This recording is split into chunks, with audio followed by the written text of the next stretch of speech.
Hi, welcome back to Deep Images, and I'm here with my co-host Rhiannon Clark. I am Henry Covert, and the two of us are strange love stories topic that we have been expounding on for several weeks. So by the time you see this, it would have been up a while.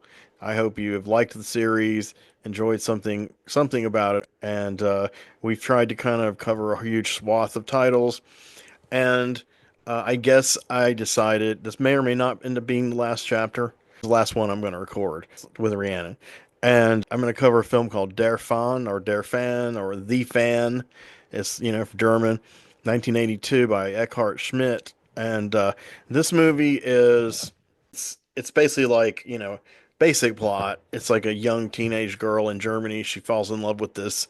It's 1982, remember? She falls in love with this new wave, idol, teen idol. He plays kind of new wave slash industrial music. Um, I don't even think the girl knows what kind of music the guy plays, but she's obsessed with him. Uh, his name's R. It's just the letter R. Um, at the very end, they say his legal name, but I won't get in that. That would give away some of the spoilers why they say it. But R is this solo artist, and I would describe his music as in this kind of zone between like Kraftwerk, New Order, Cabaret Voltaire, Depeche Mode, the bands that were doing hard industrial in the late 70s and then began to do melodic dance music. And some of them still did like heavy electronics, like, and a lot of weird imagery and weird to Americans, especially when they finally saw this, but weird to Germans too. But Germans and or more or less they invented electronica more or less. I mean, there were people doing it before 1970, and that's a bottomless well. People doing it with limited technology. But Kraftwerk and Tangerine Dream stepped up in the 70s and did like massive experimentation, which influenced everyone else that came. It influenced hip hop. Juan Atkins was a fan of that music, and he more or less created American hip hop in Detroit. So this music is kind of like music at a crossroads, is where it's because in America the new wave stuff was just about to like completely explode. So all these songs that we who grew up in Is the he kind 80s of heard, gothy? huh? Is he kind of gothy? Is he kind of gothy synthy? His music is not there, but there is a vestige of the same kind of imagery that came out of punk, the more nihilistic side of punk, which did filter down to death rock, which became goth, and did filter down into like industrial, like with Genesis P. Origin, Throbbing Gristle. So, and then like I said, by the early '80s in Britain, most of those bands I don't think they were selling out. They were just getting to the point where they finally learned how to write songs, and they didn't mind writing songs. They became good at it, and I admire it because they're almost all completely self-taught. You know, and some of them became millionaires, and some of them who didn't, like Genesis P. Origin, became legends. This guy is kind of like, yeah, he's on the cusp of the kind of industrial music you'd later hear in the 80s, like Clock DVA and Skinny Puppy and Nitzer Ebb and all this stuff. But it's not British, it's German, so he's still kind of an heir to Kraftwerk. He still has that his imagery, like the way he dresses and the way his music videos are constructed, are in this very man meets machine, which Kraftwerk had a hit single called "The Man Machine," and exactly, and it is like that robotic kind of thing. And that stuff was really lampooned, by the way, in a great 1982 movie called Liquid Sky, which was American. The music was great, but Yep. it was parodying that music itself. Um, but in this case, yes. So he's kind of enigmatic, deliberately enigmatic. I mean, the character himself, are he has like this much depth. He has like no depth of human being. He has no. He's not an evil. Well, he's not a nice person. He's not an evil person, but he doesn't seem to have a soul. This isn't a supernatural movie though, but he has adopted this, and a lot of it's influenced by Nazism and militarism. A lot of those bands were influenced by that imagery. I'm not saying they were Nazis, but they did, Mhm. wear a lot of that regalia then, and in the Germany, the Teutonic thing. So he's like this Teutonic stormtrooper, and that's one of his outfits. One is black leather, head to toe, and it's the pants have the little bulges on the side, like a German soldier or a soldier of that era. And there's some imagery that's cut into the titles real quick of all these people sig heiling. Hmm. And so many people have That's made very this. topical right now. Yes, and in 1982, this idea that rock stars were leading to fascism because the kids had no identity, so they all just basically did whatever the stars told them to. And ironically, the star who made the rock star who was against that and satirized it, but ended up becoming idol to millions and millions was Roger Waters. The Wall, part of The Wall, where his character becomes a rock star, he explicitly uses the fact that it is a fascist. These performances are fascist rallies. And so he's kind of sending up himself, the fans, the idiom. So this is And definitely kind of Rammstein do that when you go to a Rammstein Rammstein gig. came later, but they definitely, yes. And there Yeah, was a band kind of do in that. between Rammstein and these bands called Leibach that were German that really were very into. They had cool industrial music. They had really into the German militaristic to where it's on the edge of are they Nazis? Are they not Nazis? And nowadays in the discourse, they're all called Nazis. They call everyone even remotely like that Nazis. That's a story for another day. The subtext is rich, the German guilt over being Nazis, and this manifestation in their art. And I think visually it's compelling. To some people, it is troubling and disturbing. It isn't to me, but I totally understand why it is. If I were a Holocaust survivor, I probably wouldn't go to one of the shows. But it's deliberately triggering. You know, um, Sid Vicious and Susie Sue both wore swastikas in 1976 playing punk music. It was just, but neither of them were Nazis. You know, It's provocative. It's a provocative thing to do. That's what Absolutely some punks are just pro provoke just to provoke. That's right. all. And nowadays, even at that level, it's become verboten.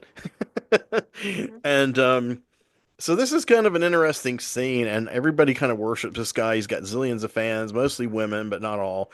And he's got like a whole entourage that put together everything. When you meet him as a real character about into the second act, his story is built around him building towards making this video, music video, this elaborate one, and then going on this little mini tour. And they believe his record is going to explode. Like he's on the cusp. He's popular Super as wave. hell, but he's on the cusp of being like super popular.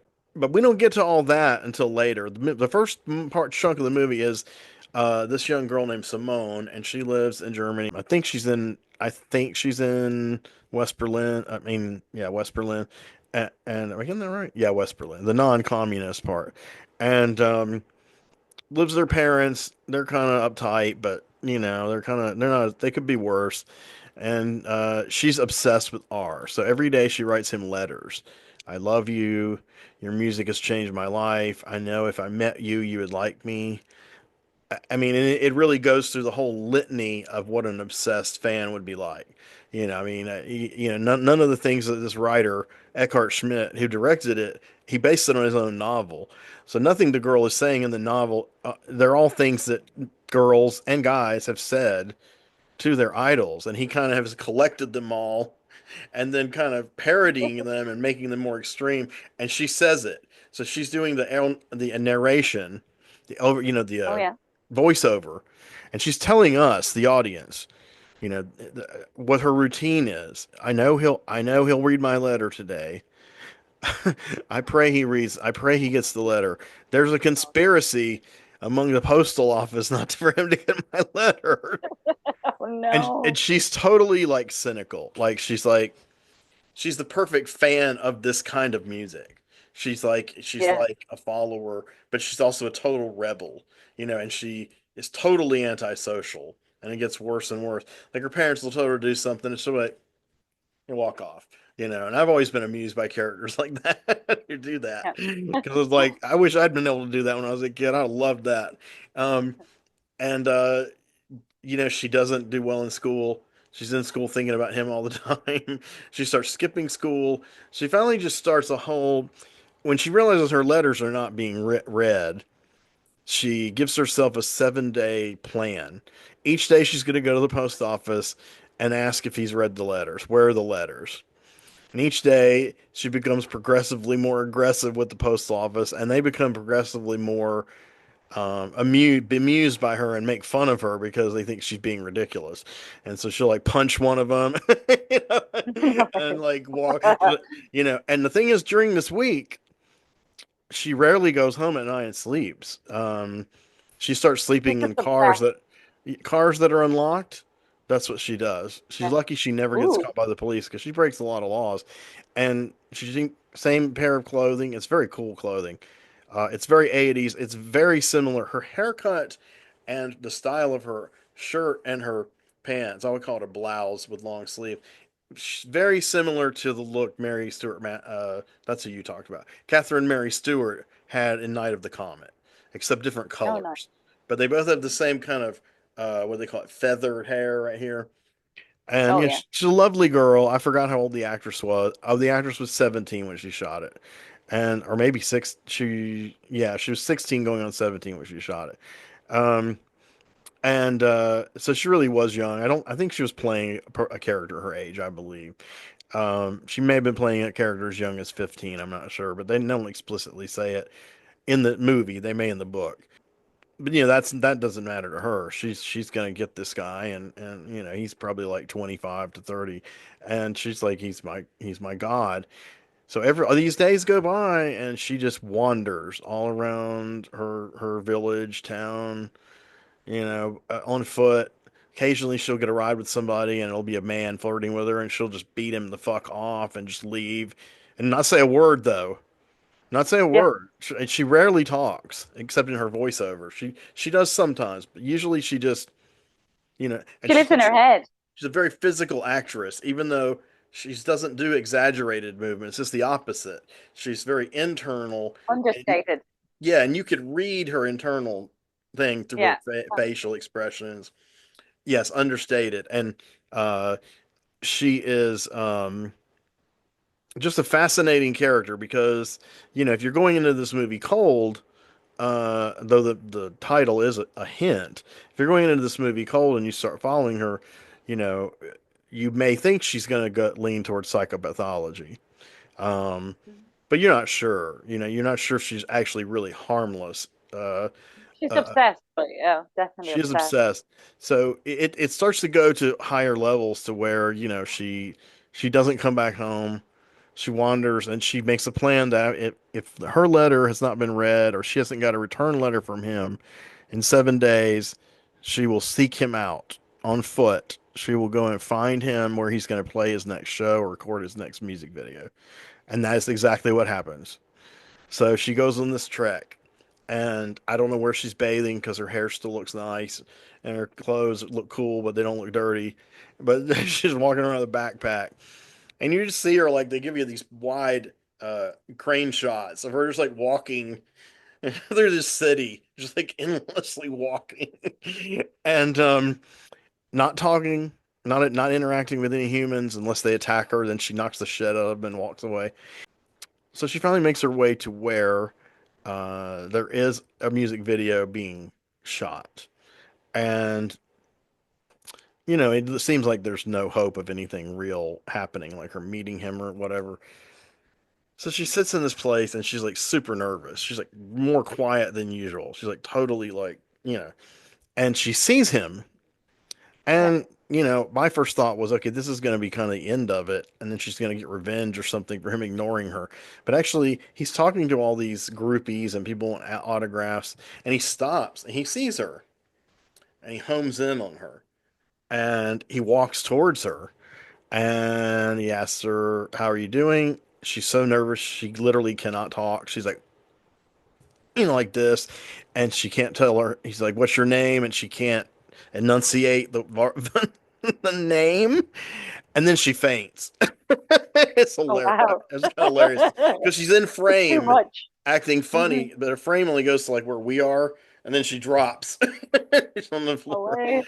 Oh So she wakes up and she's in their little studio, yeah. and they've tended to her.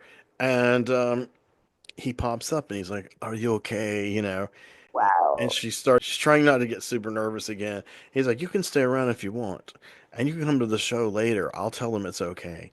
And he's Mr. Smooth, right? His buddy, this is a hint that I didn't catch the first time I saw it, was that one of his producers of his video in the studio is saying to him, "Yeah, man, she's hot. Go get her." And he's like, "You're the man." It's just the way dudes, bros, talk to each other. Oh You know, yeah, whether yeah, it's yeah. Germany in Encourage, 1982 or here, now. encouraging. Yeah. Yes, and I didn't pick up on that the first couple times I watched it. So today I was amused by that because there's another clue right away that um, he's not going to do something nice for her.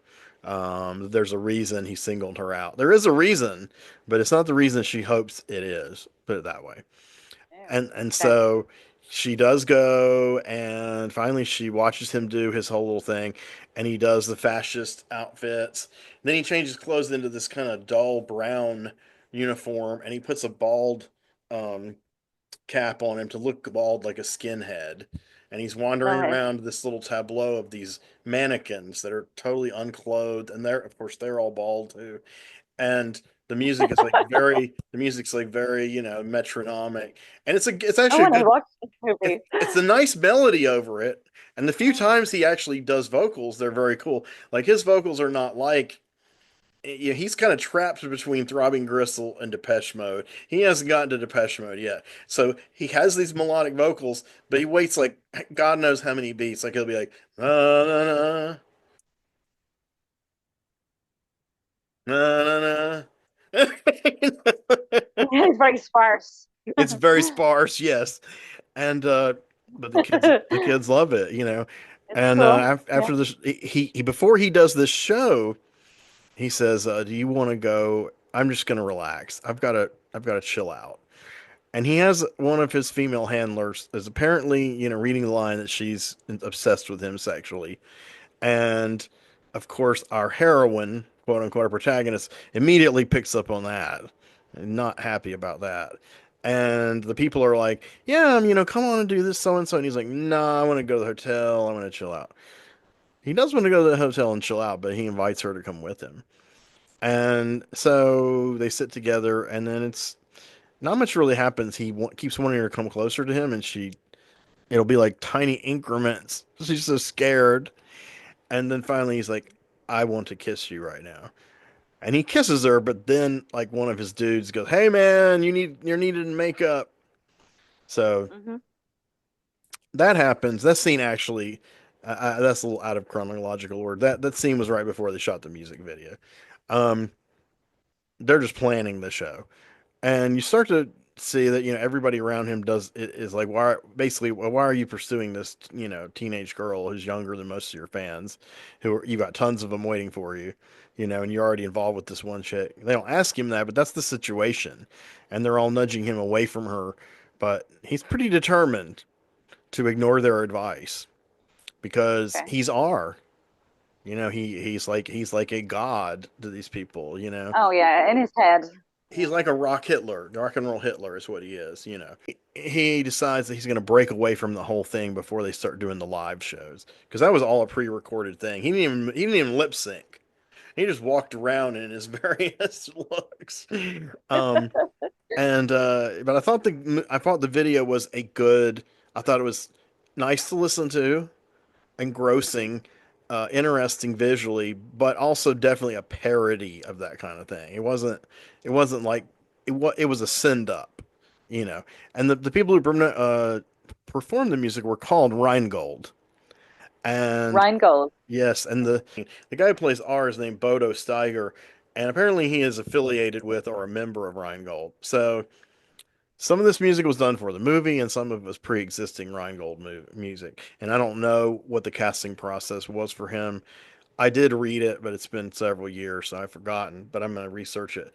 So Rheingold does this music, and all the music's great. I mean, there's music for other moods too and tones. You know, it's not all just metronomic. There's some stuff with guitar, and some of it's kind of mournful. Some themes keep coming up, and they kind of start kind of warning you. They don't sound ominous, but when they pop up, something ominous happens, so you get conditioned to that. And I don't know which one's her theme, but there does seem to be kind of one that uh, is played a lot when she's on her little treks. So he takes her to a house of an American friend who's out of the country, indefinitely. And so they go to the house and she starts exploring the house and he's making phone calls. But they're not to his entourage and his manager. He ditched them. He's like, Yeah. okay, yes, yes, I can't come now. Implying that they're other women, and she's being totally played.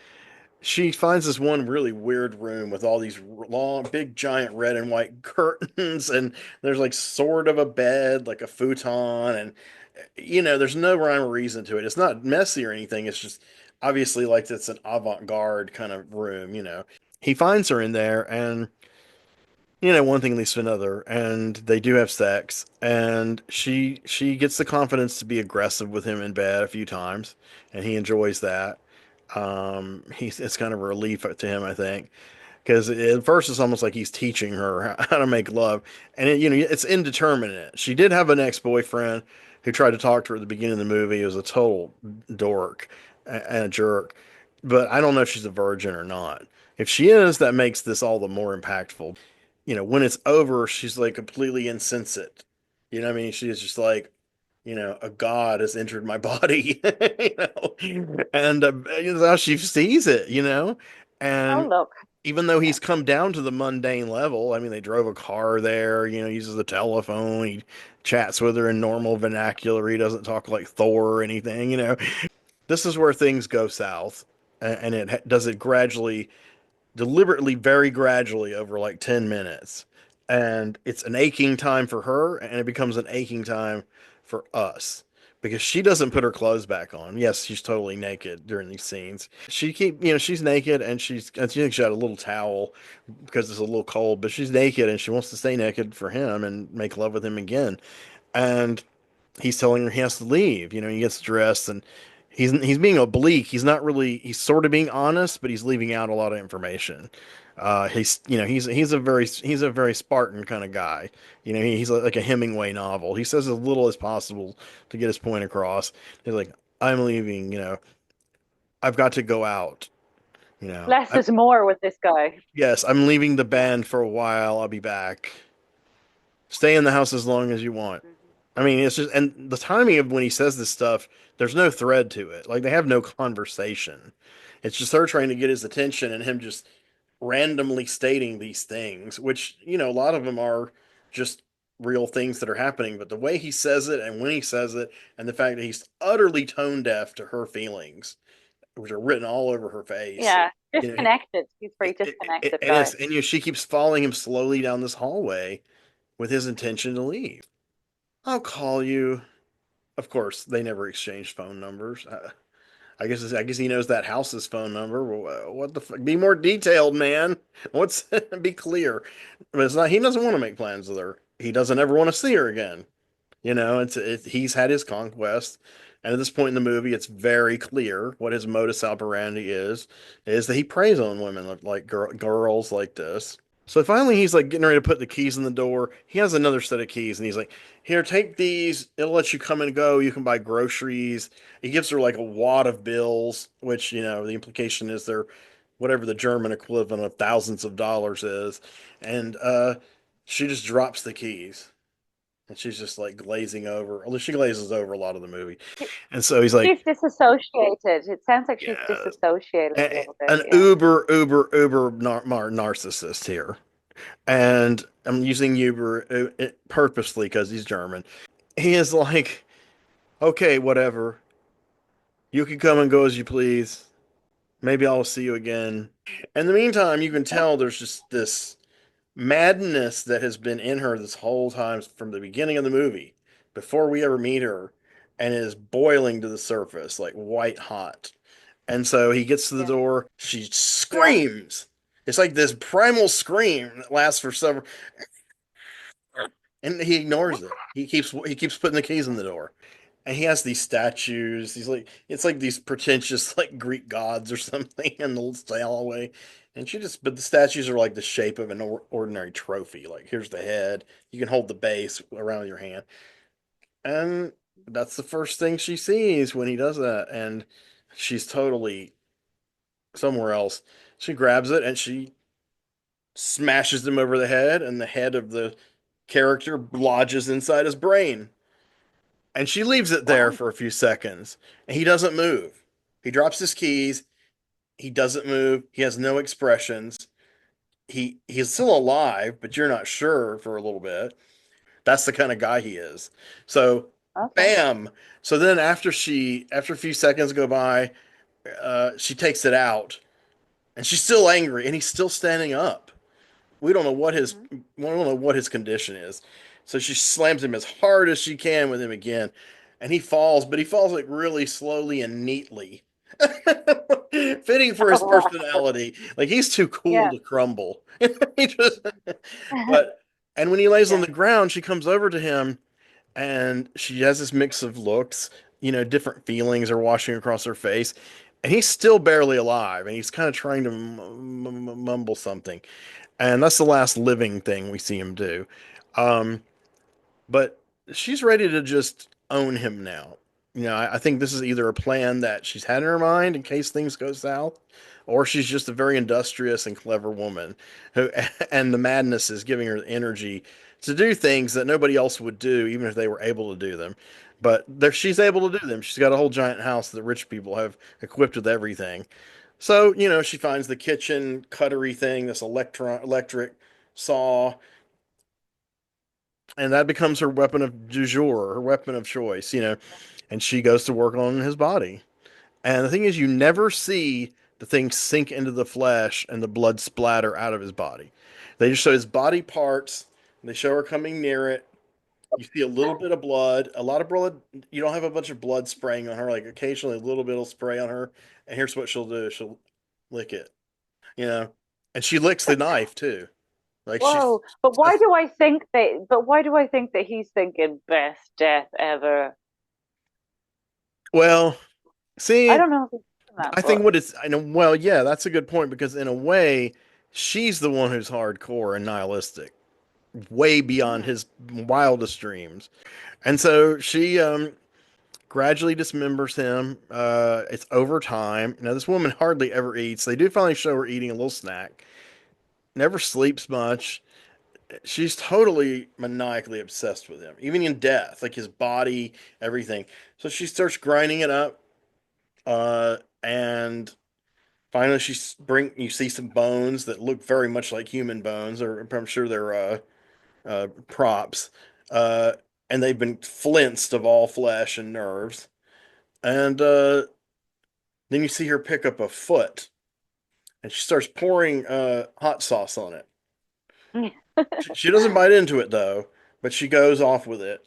And then a minute later, after you've seen these bones and this happened, she finally sits down and has a first good meal in the movie. It's giant stew, pieces of meat in it, and she's just calm. She never Yeah. loses it except that one time she screams and hits him. She's totally calm after all this. She's totally calm. She's not Right. nervous. She's not worried. She's not afraid of being caught. She's not grossed out, but she's still in she I think it's gone from the point of love, like she kind of wanted at first a normal love, like two people love each other, but now it's to where Yeah. it's like necrophilia and cannibalism, Oof. and it's really to Yeah. where she wants to have all of him forever, because that's really been her dream anyway. It's just now it's reduced to the physical microcosmic level. So after she eats the stew, she begins grinding the bones into a fine dust powder, and she fills a Yep. bunch of things with it. Wow. She she really wants him. Yes, and so she leaves the place. She puts on one of his shirts, keeps her pants, and she shaves her head to appear like the character he played briefly in the industrial video. So she's still Okay. on this wavelength, and she takes this like bag. It's like a plastic bag, and she's carrying it. It's kind of heavy, and what's in it is all of the dust and ashes, remains of him that she ground up that she didn't leave behind. So she carries it around with her in the street. Just again, she's back to just walking in the street. And as she's walking around, she sees a whole bunch of kids, and they're like all trying to find something out about R because R's gone missing. And she stands behind them, and only a couple of them notice her. I thought that was weird too. I thought most directors would have a couple notice her, and then a bunch of them notice her and think she's weird and make fun of Yeah. her. But that doesn't happen. Only a couple notice her, which maybe that's a comment on her place in this reality is she really has gone unnoticed and unseen by people, by everyone, her whole life. She has convinced herself that R sees her. You know, Okay. Yeah, so look. so Yeah. she spills out the bag just bit by bit. She starts taking the pieces and letting the wind. It's starting to get windy. She blow them away and blow them away and blow, blow them away. And then she goes home to her parents. Yeah. She's been gone for weeks. Her dad's such an idiot. Yeah, we didn't report you missing because we didn't make a fuss in the media or anything. I'm like, good, great parents there, huh? Like they didn't even give a damn if she's there or not. You can kind of tell that that's probably where she got her mental Yes, and her created her mom mental. her mom is though the fake one. The dad's like the guy who tells it like it is, even though it's nasty and ugly. The mom's like the one who's pretending that it's all hunky dory. She's like, "Oh, we missed you. Oh, what happened to your hair? Oh, come eat dinner with us." And I sit down and the TV report comes along. R, whose real name is Rudolph Roos, which isn't the real name of the actor, of course. Rudolph Roos, R. He has been missing now for weeks, and everyone's speculating what has happened to him. Is he left the country? Is he in trouble with the law? Is it foul play? And she's sitting there smiling the whole time. That's on TV. Mhm. Like she has really accomplished something incredible. I Wow. mean, not just owning him, but evading all forms of detection by anybody. And Invisible. exactly. And so then she goes into her diary room like she had in the beginning of the movie. And this is when so for a long time she didn't have a narration. Like after the first act, she stopped narrating her stuff. You just see it. So she starts narrating and she's like talking to her diary or whatever. And she's like, I have missed my period for 4 weeks. I am so happy. He will always be with me. And then she's like, I just want to say to you, I know you love me. I love you and I will deliver you into the world very soon. Wow. So she's pregnant. She's pregnant, and now she's like basically, in her mind, transferring his spirit into the baby. So Wow. she's going to groom the baby to be her lover or her whatever. I mean, I don't even want to know That's what happens so, next. that's so, yeah. Wow. That's I, wild. I mean, it's like underestimating just how obsessed a human could possibly be with somebody. Um, like mentally, I can see that, though most people who do that kind of stuff are men. There have been women. But when you get way, way down to the cannibalism and the necrophilia, very few women have gone to those extremes. And then when you get in grinding bones to powder, I don't know if I've ever read any women. I'm sure a woman has done it, but a few men have done that. But this whole thing, but they haven't had this like still attachment. I mean, there's been serial killers who've carried their mother or their wife's head around and talked to it, but this kind of level to where they just reduce him to atoms and then they kind of have him and now they have his seed in them. And it's like, it can only really be a woman character. And it's like, Mhm. wow. So critics thought it was commenting on, like, obviously Nazism, the attempts of the people of Germany to distance themselves from Nazism, pretend it never happened, but it's failing. It's not going to be that Oh, way, that easy. And then, of course, you know, uh, obviously rock stars, pop stars being like fascists and enslaving people, especially women, using sex to do so. Which the Nazis used that too. They had those brothels, the Joy Divisions, which the band was named after, and so it makes you think. I mean, it's a Spartan movie. It's beautifully shot. Every shot is super designed. Great production values. The music great. And so I had heard of it for a couple of years, and then when the Blu-ray came out on Mondo Macabro about 5 years ago, I bought it. I wasn't expecting a lot, but I was like, well, here's a German 1982 horror movie, so it's probably gonna be at least a little cool. But once I'm she gets, definitely interested in it. I'm definitely yeah, interested in watching it now. Yeah.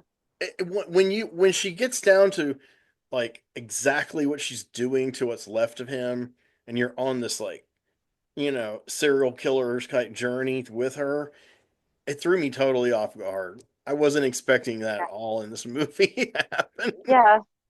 Because you thought that he was probably the wilder one than she was, maybe even. Yeah, I mean, there's a lot of scenarios that could have happened, but I mean, him leaving her was going to be a given probably, and then you just wanted to have sex with her. But he underestimated and I underestimated the true fury of a woman scorned, of a psychotic woman scorned. And, Yeah. Psychosis. Psychosis is real. oh my God. And, she's really psychotic through the whole movie. I mean, almost nothing affects her. Like, she smiles like three or four times. She always has her headphones on. And she's got the Mhm. pack. This is the early '80s, so there's like these little skinny headphones, but the pack where you put the tape is like this big, and she's got it on belt like as a weapon. And I mean, I used to try to get the small. I didn't start wearing them until 1985 when they got a little smaller. And she's walking around it all the time. Of course, she's listening to Ryan. Well, it's Ryan Gold playing the music. She's listening to our music on repeat over and over. It's hypnotized her completely, and it is very hypnotic music. Um, so I made you want to see it. I hope I made the audience want to see it. If you've seen it, let me know. Drop us some comments.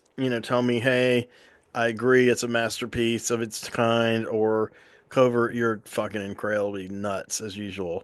Whatever bring your truth to the table, okay? And while you're at it, bring some subscriptions, hit some Yay. notification bells, and like the stuff, and watch it, Yeah. share it with friends because we're on a roll, baby. We got to get to 1,000 subscribers, and our momentum is growing. But we need you, and in return, we're going to keep giving you entertaining content and recommendations for all kinds of things that you may have never heard of or not been interested in, but you should see before And you what? die. Yeah. And we're never going to stop going deep. Never going to stop going deep. That's it. Go deep. Always. Go deep. Have a good night. And it's true that we cannot see that far behind. If we looked all the way in the past, we'd go blind. In the night, from the stars as they've all lived their lives, and the light that they gave as they burned and then died.